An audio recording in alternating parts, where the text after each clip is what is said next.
Good morning, boys and girls.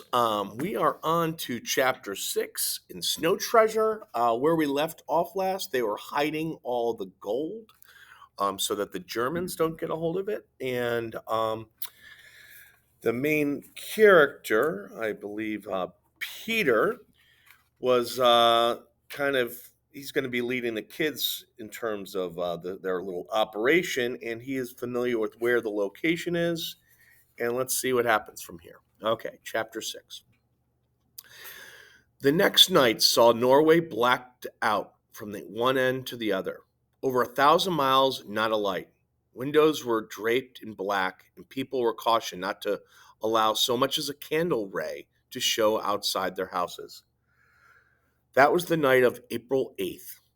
Throughout the country was the feeling of impending evil. It was as if some unknown terror would come out of the deep shadows. Throughout the children who were old enough to know cried themselves to sleep, but it was not alone that they who were afraid. The grown-ups too saw fright in the black of night. The air raid shelters were hastily finished. Big blocks of ice served the purpose of sandbags in other countries. In the houses strange were strange preparations for what no one could tell clearly. Hunting rifles were brought out and cleaned, though this was often unnecessary in the land of great hunters. Ancient pistols came out of hiding places, and clumsy falling pieces were lifted down from pegs above doors. Peter would have liked to go out to see what Ryswick looked like without a light anywhere, but this was impossible. Even though there was not yet a war, his father was leaving that night to join the regiment to which his class in military college belonged. Peter could not go out on his last night home. "You're the man of the house, Peter," his father told him. "You must look after your mother and the little ones." Peter had expected to do this without being told. "What about the gold?" he asked his father. "Uncle Victor will tell you what to do. You may not need to do anything at all. There may be no trouble after all. But if there's a war, you must wait for Uncle Victor. He'll tell you all you need to know. And though I know I don't have to warn you, not a word to anyone about what you're doing. If any strangers addresses you, you're to be deaf, dumb, and blind. But you're not to talk." "When do you suppose we'll start?" "When Uncle Victor gives the word." Peter thought this was most unsatisfactory answer, but he could see no good in asking further. If his father knew anything, clearly he wasn't going to tell. Some of the men of Ryswick had already left town. Nansen, the sailmaker, had gone, and Mr. Berg's father, and many more. Mr. Anders, the schoolmaster, too.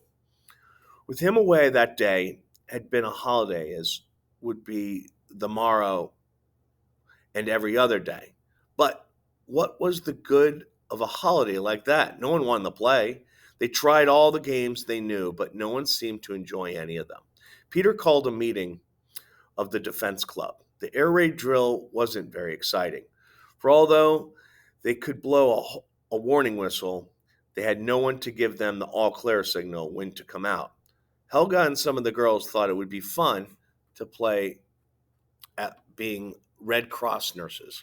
But when they picked Bunny for the first air raid victim, he kicked and screamed so they had to let him go, even though his legs were supposed to be shot away.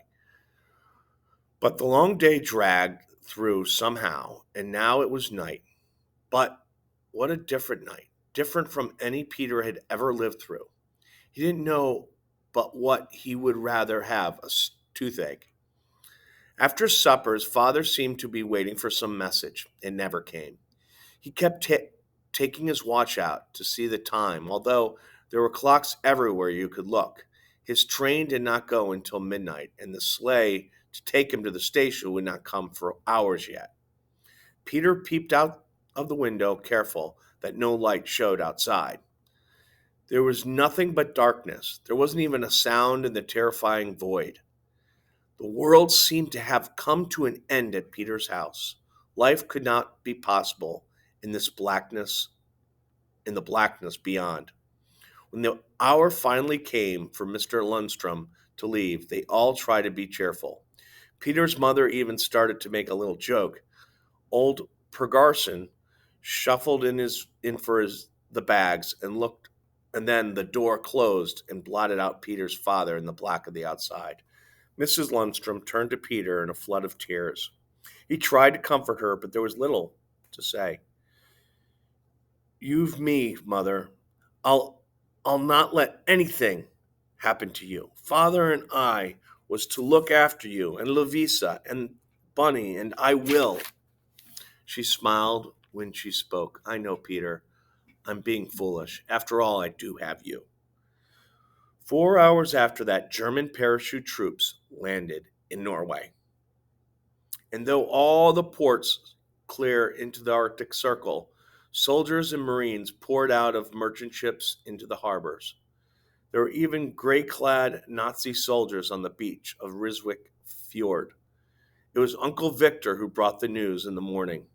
"On your sleds, children," he directed. "There's not a day to lose." All right, why don't we give chapter 7 a try? Here we go. "Aren't you in danger, Uncle Victor?" Peter asked. "Couldn't they take you prisoner?"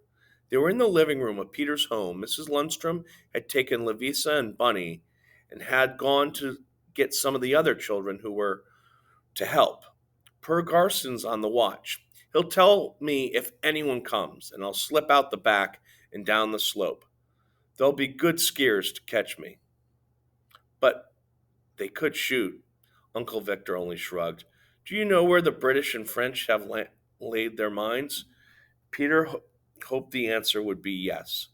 Otherwise, what would be the use of taking the gold out of the caves if Uncle Victor couldn't sail away with it? "Only partly." "Well, why do you take the gold down the mountain if you can't sail away?" "I should think it'd be safer where it is." "Peter, it's not right you should question anyone in authority," his uncle spoke irritably. "In military school, you'll learn to do as you're told without asking why. But I'll tell you why it's important for you children to be seen on your sleds today. In the future, however, you're not to ever question." "Yes, Uncle Victor," Peter spoke meekly. "You can't sail the Kling Pearson out of the Snake till you know where the mines are laid. But you can load her and have her ready to leave the minute you learn where they are. Is that the reason?" "Not at all, Peter," his uncle answered. "The reason you must be on your sleds today near the fjord is to accustom the Germans to seeing you there. If they see you today and every day, they won't suspect anything unusual. But if all at once you started going to the direction of the Snake, they'd be stupid geese not to know something was going on." Peter hadn't thought of that. How smart Uncle Victor was. "Now about the mines," his uncle went on. "By the time the gold is loaded, we'll know all we need to know about them. You don't suppose my fishermen can't find out anything they want to about our coast, do you? Remember, Peter, we're Norwegians, and we're as much at home in the water as we are on land. This is our country, and these are our waters, and there's no foreign power that can keep us from using what's always belonged to us." Victor Lundstrom thought he heard a noise, but it was not the heavy tread of marching men, but the light, quick steps of children. Those were to be seen on their sleds, either around the town or down at the Snake. Today, only 4 of them would take gold to the Snake, but after that, they would be many more. Mrs. Lundstrom had gone first for Michael and Helga, and here they were, and Lavisa was with them. "Now we can get started," Uncle Victor spoke. "Listen carefully while I tell you what you're to do. I may have to leave any minute to pay attention. So pay attention. If there's anything I miss, Fru Lundstrom or Per Garson will tell you." There wasn't a sound from any of the 4. "What I'm going to say is of the gravest importance. On you, to an extent, depends the welfare of your country. If you do what you're told and do it right, you'll be helping countless Norwegians, not only the soldiers in the army, but the people at home. Eyes were bright at the mention of a chance to help their country. If you children went out, the enemy that today has invaded a peace loving, unoffending country will have less gold and so fewer guns and less ammunition and food. Also, fewer opportunities to use our wealth to bring suffering and death to our people. He went on. Peter will take you to a place where we've hidden 13 tons of gold bullion. Money, that's not to be made into coins. Now, you are to take that bullion from its hiding place to the Snake, where it will be loaded on my boat and taken to America to be safe for Norway. Here's what you do, Peter. We'll take you to the hiding place. After that, it's up to you. You'll have to find your own way back there later. What is more, you'll have to show the other children. So watch how you get there. Now, in Rinswick School, there are 38 pupils, we think, old enough for this. These will divide into teams of 9, a captain and a squad of 8. That leaves 2 over, Peter spoke. Right, his uncle answered. You and Michael will each have 10. Your mother has made up the teams. You 4 are captains, and you must take the ones assigned to you, and no quarreling. And if any differences arise, Peter's the one to settle them. You must do as he says. Of course, your teams will split up on the way. You'll go in 2s and 3s, for if they counted 9 and 10 each time, they know something was up. He stopped for a minute and then went on. It's getting late, and I've something very important to tell you. And that is, under no circumstances must you speak one word to a stranger. Not a syllable, not so much as a yes or a no or a goodbye. Understand? The 4 of them nodded. Now, Peter will take you to the cave where we have hid the gold. Per Garson will go along to load each sled. You'll be given 75 pounds of bullion.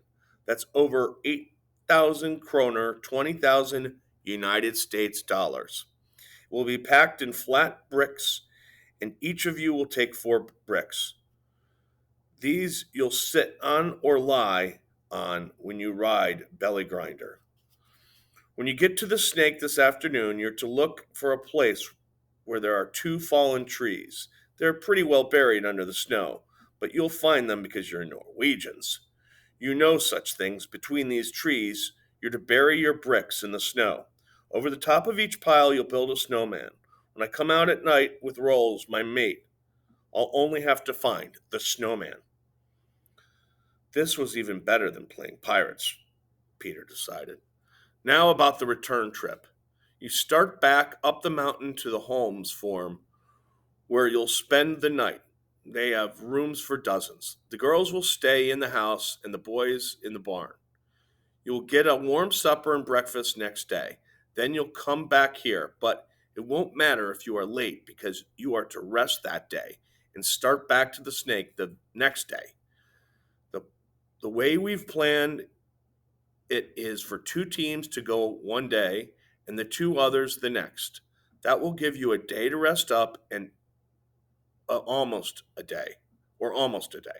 Per Garson stuck his head in the door. Jean from the sail yard comes, he said. He thinks the Germans are starting up the mountain. Uncle Victor jumped up. Oh, Uncle Victor, don't let them get you, Lavisa moaned. He slipped out of the room and through the kitchen to the outside. They could hear the whiz of his skis on the hard snow. Wow, starting to come along here. All right, until next time, I will be doing chapter 8. All right, have a great day.